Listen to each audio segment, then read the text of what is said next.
Si tu entends cette histoire jusqu'au bout, alors tu fais déjà partie de ceux qui refusent de détourner le regard quand tout semble perdu. Et si tu aimes les récits où l'humanité se relève quand personne n'y croit, alors reste ici. Tu sais déjà pourquoi tu es là. Je me souviens encore du silence avant la tempête. Un silence lourd, chargé de poussière rouge et de vent métallique. Novalis-9 n'avait jamais été un monde glorieux. C'était une planète en bordure de la carte galactique. Une erreur de calcul devenue colonie permanente. Les grandes cités humaines brillaient ailleurs, sous des soleils stables et généreux. Ici, la lumière était pâle, filtrée par une atmosphère instable qui donnait au ciel des teintes d'ambre et de cendre. Novalis-9 était un endroit où l'on survivait plus qu'on ne vivait. Les gens étaient des agriculteurs, des réparateurs, des techniciens de recyclage atmosphérique. Des familles entières nées sans jamais voir un vrai ciel bleu. Pas de statues. Pas de monuments. Juste des modules d'habitation grinçants, des champs hydroponiques et le bourdonnement constant des générateurs. Le commandant Elias Verne le savait mieux que quiconque. Il n'était pas né héros. Ancien officier logistique, mis à l'écart après une réorganisation militaire, il avait été envoyé sur Novalis-9 comme on range un dossier oublié. Un commandement sans armée. Une base sans armes lourdes. Une mission sans avenir. Mais Elias observait. Il écoutait. Il voyait comment les colons réparaient des machines impossibles avec des pièces incompatibles. Comment ils partageaient l'eau quand les réserves baissaient. Comment ils se levaient chaque jour malgré les tempêtes ioniques et les coupures de gravité. Il voyait quelque chose que les cartes stratégiques ne montraient jamais. La résilience. Le jour où les capteurs longue portée détectèrent les vaisseaux du Dominion Cruxian, personne ne paniqua tout de suite. Parce que personne ne croyait que cela les concernait. Le Dominion Cruxian était une coalition impérialiste ancienne, froide, méthodique. Ils écrasaient des mondes entiers pour leurs ressources stratégiques. Mais Novalis-9 n'avait rien d'important. Pas de minerais rares. Pas de port hyperspatial majeur. Un monde inutile. C'est ce que pensait le Conseil Galactique aussi. Quand Elias envoya la demande d'assistance, la réponse arriva rapidement. Trop rapidement. Refusé. Motif, valeur stratégique insuffisante. Elias relut le message 3 fois. Puis, il leva les yeux vers la baie vitrée de la base. Le ciel s'assombrissait. Pas à cause du climat. À cause des ombres. Les premiers vaisseaux Cruxian se positionnèrent en orbite haute. Élégants. Silencieux. Inhumains. Leur technologie semblait absorber la lumière elle-même. Les communications planétaires furent coupées en quelques minutes. Les systèmes de défense. Inexistants. Un gouverneur aurait capitulé. Un politicien aurait supplié. Elias fit autre chose. Il sortit de la base. Sans uniforme de cérémonie. Sans discours héroïque. Il se rendit sur la place centrale de la colonie. Une simple plateforme métallique entourée de modules de vie. Les gens se rassemblèrent, attirés par l'agitation, par la peur qu'ils tentaient encore de nier. Elias monta sur une caisse de transport. Il inspira profondément. « Je ne vais pas vous mentir, » dit-il d'une voix calme. « Ils viennent pour nous. Et personne ne viendra nous sauver. » Un murmure parcourut la foule. Des visages fatigués. Des mains calleuses. Des enfants agrippés aux jambes de leurs parents. Nous n'avons presque pas d'armes. Pas de flotte. Pas de bouclier planétaire. Il marqua une pause. Puis il ajouta. Mais nous avons quelque chose qu'ils ne comprennent pas. Le vent souffla, chargé de poussière rouge. Les yeux se levèrent vers lui. Nous savons tenir. Nous savons réparer. Nous savons attendre. Et surtout, nous savons nous protéger les uns les autres. Personne n'applaudit, mais personne ne partit. Ce soir-là, Novalis-9 changea. Les agriculteurs montrèrent à Elias comment modifier les champs énergétiques des serres pour créer des distorsions thermiques. Les ingénieurs recyclèrent des générateurs civils en source d'impulsion électromagnétique instable. Les mineurs creusèrent des galeries là où les scanners standards seraient aveugles. Chaque personne avait quelque chose à offrir. Pas par obligation. Par choix. Les Cruxians lancèrent leur premier ultimatum 2 jours plus tard. Une voix synthétique résonna dans l'atmosphère, traduite automatiquement. Population humaine de Novalis-9. Vous disposez de 12 cycles pour vous soumettre.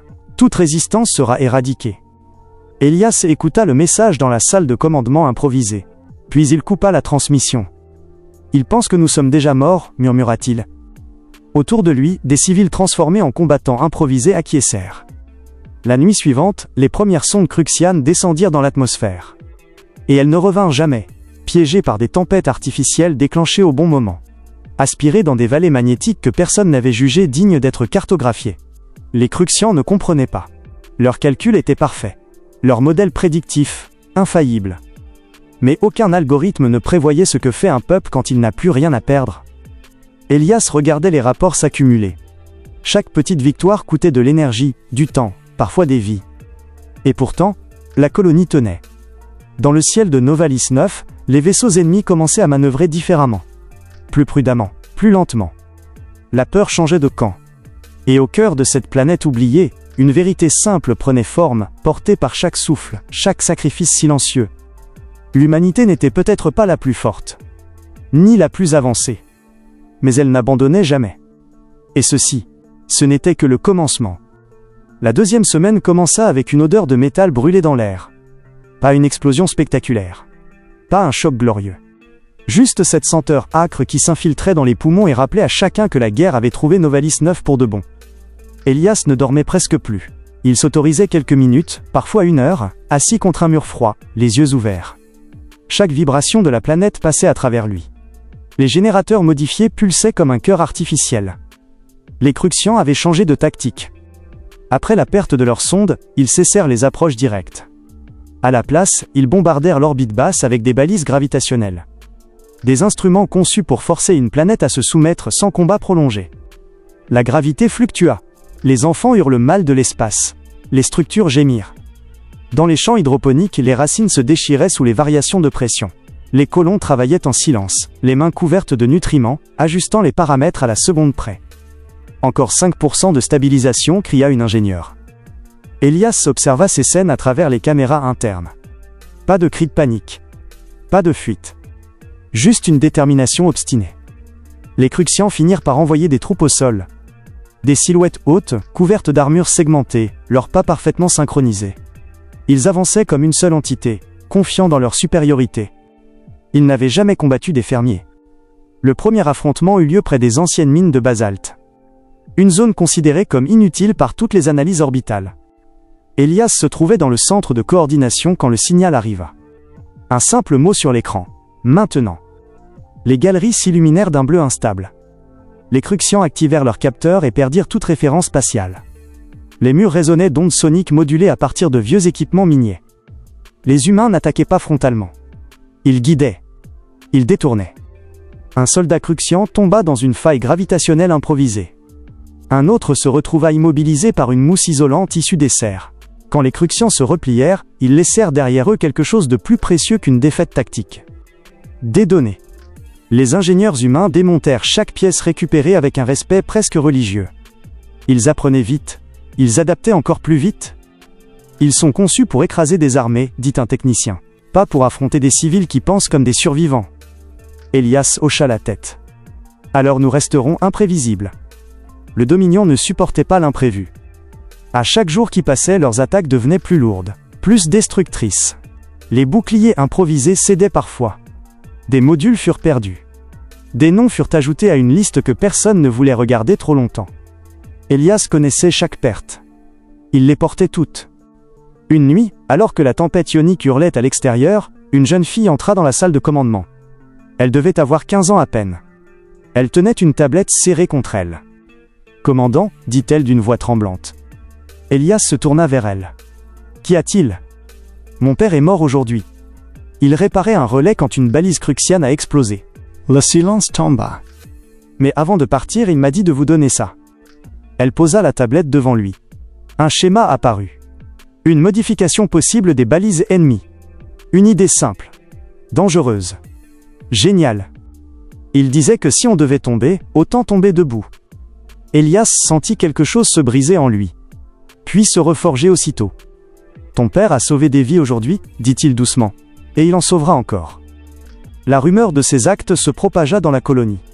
Chaque perte devenait une promesse silencieuse. Les Cruxians commencèrent à douter. Leur commandant exigeait des réponses. Pourquoi ce monde mineur résistait-il ?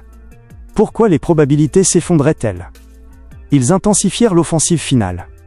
Un assaut total. Le ciel se déchira. Les vaisseaux descendirent, libérant des éclairs d'énergie qui faisaient vibrer le sol. Les boucliers humains tenaient à peine. Elias sortit à l'extérieur malgré les protestations. Il voulait voir. Il voulait sentir. La poussière brûlait ses yeux. Les cris résonnaient. Les alarmes se mêlaient au tonnerre artificiel. Il activa le canal planétaire. Sa voix se répandit partout. Il pense que nous sommes faibles parce que nous sommes seuls, mais regardez autour de vous. Nous sommes ensemble. Des humains se redressèrent. Blessés. Épuisés. Mais debout.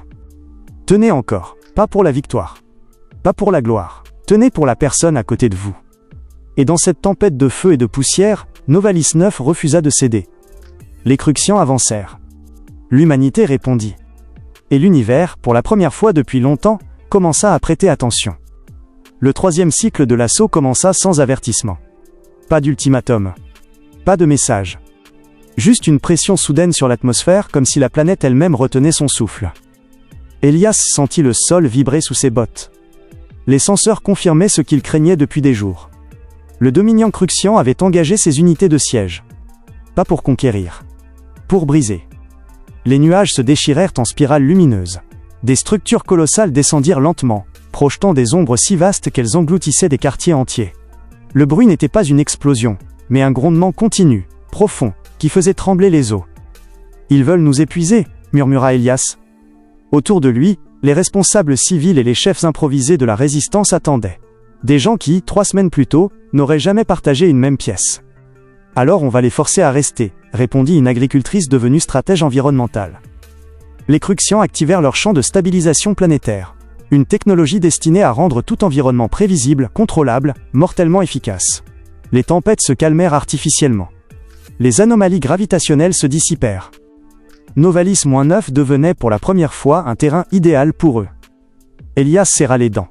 C'est maintenant que tout se joue. Les humains lancèrent la phase qu'ils n'avaient jamais osé nommer. Parce que la nommer c'était accepter son coup. Les réseaux énergétiques civils furent volontairement surchargés. Des quartiers entiers plongèrent dans l'obscurité. Les capteurs Cruxians détectèrent des signatures incohérentes, contradictoires. Trop humaines pour être simulées. Les unités ennemies avancèrent, méthodiques. Et se perdirent. Pas dans des pièges spectaculaires. Dans des choix impossibles. Sauver une unité isolée ou poursuivre l'objectif. Stabiliser un secteur ou risquer une réaction en chaîne. Chaque décision coûtait du temps. Et le temps, sur Novalis 9, appartenait désormais aux humains. Elias se déplaçait sans cesse. Une base temporaire. Puis une autre. Toujours visible. Toujours exposée. Tu devrais rester à couvert, lui dit un ingénieur, la voix serrée. Si je me cache, ils penseront que j'ai peur, répondit Elias. Et si moi j'ai peur, tout s'effondre. Au cœur des anciens réservoirs atmosphériques, une escouade de civils intercepta une unité cruxiane d'élite. Les ennemis étaient plus grands, plus forts, mieux équipés. Mais ils hésitaient. Parce que les humains ne se comportaient pas comme des soldats. Ils reculaient puis revenaient. Ils cédaient du terrain pour attirer, pour encercler, pour isoler. Ils parlaient entre eux, se criaient des prénoms, se relevaient quand ils tombaient. Un commandant Cruxian observa la scène à travers ses senseurs. « Ils sont inefficaces », déclara-t-il. Puis l'un de ses soldats fut immobilisé par une simple trappe manuelle, actionnée par 3 personnes au prix de leurs forces combinées. L'inefficacité venait de changer de camp. Les heures passèrent. Puis les jours. La fatigue devint un ennemi aussi tangible que les Cruxians. Les réserves baissaient. Les blessures s'accumulaient. Elias sentait ses pensées ralentir, mais il refusait de céder. Un message inattendu perça enfin le silence galactique. Une transmission courte, non officielle. Ici un relais indépendant. Nous observons Novalis 9. Elias resta figé. Qui êtes-vous ? Des témoins, répondit la voix. Et bientôt, peut-être, des alliés. Le Conseil galactique n'avait pas bougé. Mais le reste de l'univers, si. Des images circulaient. Des récits. Un monde jugé sans valeur qui tenait tête à l'un des plus grands dominions. Des civils qui refusaient de disparaître proprement. Les Cruxians le sentirent aussi. Leur offensive devint brutale. Précipitée. Ils lancèrent une frappe ciblée sur le centre de coordination. La structure explosa dans un éclair blanc. Elias fut projeté au sol. Le monde se réduisit à un sifflement aigu. Des débris pleuvaient. Le goût du sang envahit sa bouche. Il tenta de se relever. Ses jambes refusèrent. Autour de lui des silhouettes couraient. Criaient. Le ciel brûlait. Il pensa que c'était peut-être la fin. Et il sourit. Parce que même ainsi, Novalis 9 tenait encore. Une main attrapa son bras. « Commandant, on vous évacue. » Non, murmura-t-il. Aidez les autres d'abord. Il fut traîné dans un abri improvisé. L'air y était lourd, saturé de poussière et de peur contenue. Une jeune ingénieure le regardait, les yeux rouges. Ils arrivent avec quelque chose de nouveau, dit-elle. Une arme orbitale. Elias ferma les yeux un instant. Puis les rouvrit. Alors c'est maintenant que nous leur montrons qui nous sommes vraiment. Il activa le canal général une dernière fois. Sa voix était faible, mais claire. À tous les habitants de Novalis 9. Ils vont frapper fort. Très fort. Peut-être que certains d'entre nous ne verront pas demain. Le silence était total. Mais souvenez-vous de ceci, peu importe ce qu'ils détruiront. Ils ne pourront jamais effacer ce que nous avons prouvé aujourd'hui. Des milliers de personnes s'arrêtèrent. Écoutèrent. Nous ne sommes pas un monde inutile. Nous sommes une promesse. Dans l'orbite, l'arme cruxiane commençait à s'aligner. Une lueur froide naissait. Et toute l'humanité, sur cette planète oubliée, se préparait à écrire la dernière ligne de son message. La lueur orbitale grandissait lentement, comme un second soleil artificiel sans chaleur. Un silence étrange s'abattit sur Novalis 9. Même le vent sembla hésiter. Elias sentait chaque battement de son cœur résonner dans ses tempes. Autour de lui, des civils se serraient dans l'abri. Certains priaient. D'autres fermaient les yeux. Personne ne criait. Les Cruxians étaient convaincus d'avoir gagné. Une frappe orbitale suffisait à effacer un monde jugé défectueux. Alignement à 90% annonça une voix humaine dans le communicateur. Elias inspira lentement. Lançait la séquence finale.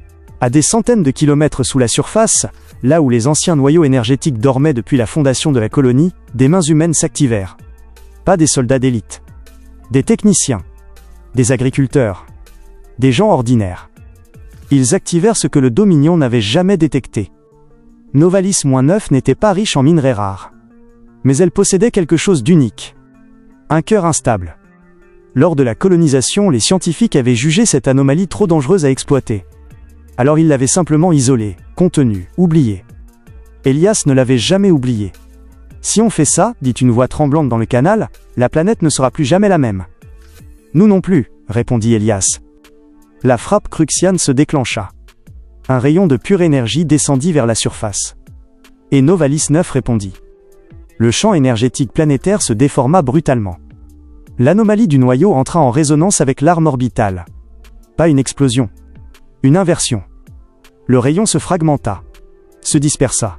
Puis remonta vers l'espace dans une cascade de lumière aveuglante. Les vaisseaux cruxians furent pris de court. Leurs systèmes crièrent des alertes impossibles. Leurs calculs s'effondraient. Un vaisseau se désengagea trop tard. Un autre perdit sa cohésion énergétique. Dans l'abri, les humains sentirent la planète trembler. Pas comme une mort. Comme un souffle. Il recule, murmura quelqu'un. Elias ferma les yeux, submergé. Alors on a réussi. Dans l'orbite, le commandement cruxian prit une décision qu'il n'avait jamais prise auparavant. Retraite. Ce mot n'avait presque pas de traduction dans leur doctrine. Les vaisseaux s'éloignèrent, blessés, désorganisés, laissant derrière eux un monde qu'ils ne comprenaient toujours pas. Quand le ciel retrouva sa teinte d'ambre et de cendre, Novalis 9 était toujours là. Marquée. Épuisée. Vivante. Les jours suivants furent étrangement calmes. On déblayait. On soignait. On pleurait. Elias marchait lentement à travers la colonie. Les modules endommagés. Les champs partiellement détruits. Et partout, des gens qui se relevaient. Une transmission officielle arriva enfin du Conseil galactique. Too late. Novalis 9 est désormais reconnu comme monde souverain protégé. Une enquête sera ouverte sur l'agression du Dominion cruxian. Elias coupa le message. Il regarda les visages autour de lui. Ils nous reconnaissent maintenant, dit-il doucement. Personne ne sourit vraiment, mais personne ne semblait amer. Un relais indépendant diffusa l'histoire à travers la galaxie. Pas comme une victoire militaire. Comme un rappel. Un monde faible avait tenu tête à un empire. Non par la force, mais par l'unité. Elias se tint une dernière fois sur la place centrale, là où tout avait commencé. La foule était plus silencieuse qu'au premier jour. Plus dense aussi. Nous avons perdu beaucoup, dit-il. Des amis. Des familles. Des morceaux de nous-mêmes. Il inspira profondément. Mais nous avons gagné quelque chose que personne ne pourra jamais nous retirer. La preuve que nous comptons. Il regarda les enfants au premier rang. Un jour, ils raconteront cette histoire. Et ils diront que l'humanité n'a pas survécu parce qu'elle était la plus forte. Il marqua une pause. Mais parce qu'elle a refusé d'abandonner. Le vent souffla doucement sur Novalis 9. Et dans le vaste silence de l'espace, un message clair s'était gravé pour toujours. L'humanité peut être oubliée. Elle peut être sous-estimée. Mais quand elles se lèvent ensemble, elles ne tombent jamais.